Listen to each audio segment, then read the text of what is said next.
പൊന്നാനിയുടെ ചരിത്ര ശേഷിപ്പുകൾ തേടി പഠിതാക്കളെത്തി. തിരൂരിലെ സ്നേഹതീരം വളണ്ടിയർ വിങ്ങിലെ ചരിത്ര പഠിതാക്കളാണ് പൊന്നാനിയിലെത്തിയത്. തിരൂരിലെ സ്നേഹതീരം വളണ്ടിയർ വിങ്ങിലെ 50ഓളം ചരിത്ര പഠിതാക്കൾക്കായി സംഘടിപ്പിച്ച 2 ദിവസത്തെ ചരിത്ര ക്യാമ്പ് കർമ്മ ബഷീർ ഉദ്ഘാടനം ചെയ്തു. നിങ്ങൾ കാണാത്ത ഒരു കാലഘട്ടത്തിൽ തിരൂർ പൊന്നാനിയിൽ പെട്ടതായിരുന്നു. അതൊക്കെ അദ്രൈമാഷിക്ക് പറയാൻ ഒരുപാട് ചരിത്രങ്ങളുണ്ട്. അപ്പോൾ നമ്മൾ നിൽക്കുന്നതിന് ഇപ്പോൾ എടശ്ശേരി വായനശാല, എടശ്ശേരി ഗോവിന്ദൻ നായർ, ഇതിന് നേരെ മുന്നിലുള്ള AVS സ്കൂൾ, ഇവിടെ പഠിച്ചിട്ടുള്ളതാണ് C രാധാകൃഷ്ണൻ. ഒരുപാട് ആളുകൾ, ഒരു 10-30 പേര് പ്രധാനപ്പെട്ട മിച്ചുകോയതങ്ങൾ വിശദമായിട്ട് പറഞ്ഞു തരും.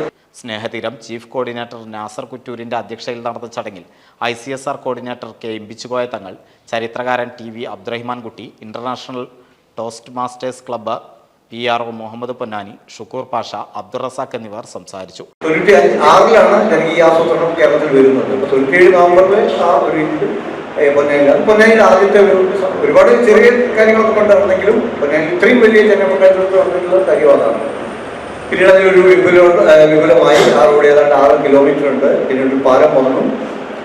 സർക്കാർ രേഖകളിൽ അത് നിലയോര പാത എന്നാണ്. പക്ഷേ പൊന്നാനിക്കാരെപ്പോഴും വിളിക്കുന്നതും ബഷീർ സംഘടന ഏറ്റവും അഭിമാനത്തോടു കൂടി കൊണ്ടെടുക്കുന്നു കർമ്മ എന്നുള്ള സംഘടന. അപ്പൊ അതിന്റെ അങ്ങനെ പൊന്നാനിയുടെ സാംസ്കാരിക രംഗത്ത് നിറഞ്ഞിരിക്കുന്ന ഒരാളാണ് കർമ്മ ബഷീർ. ഷെയ്ഖ് സൈനുദ്ദീൻ മഖ്ദൂം അന്ത്യവിശ്രമം കൊള്ളുന്ന വലിയ ജുമാ മസ്ജിദ്, വലിയ ജാറം, വ്യാവസായിക പൈതൃകം നിലനിൽക്കുന്ന പാണ്ഡികശാലകൾ, ഹാർബർ, സാമൂതിരിയുടെ 2ാം ആസ്ഥാനമായ ശ്രീദുർഗ ഭഗവതി ക്ഷേത്രം, പൊന്നാനിയുടെ പൈതൃക തറവാടായ കാരങ്കുന്നത്ത് വീട്, കനോലി കനാൽ തുടങ്ങിയ ചരിത്ര സ്മാരകങ്ങളും പുണ്യസ്ഥലങ്ങളും പഠിതാക്കൾ സന്ദർശിച്ചു. NCV news, Ponnani.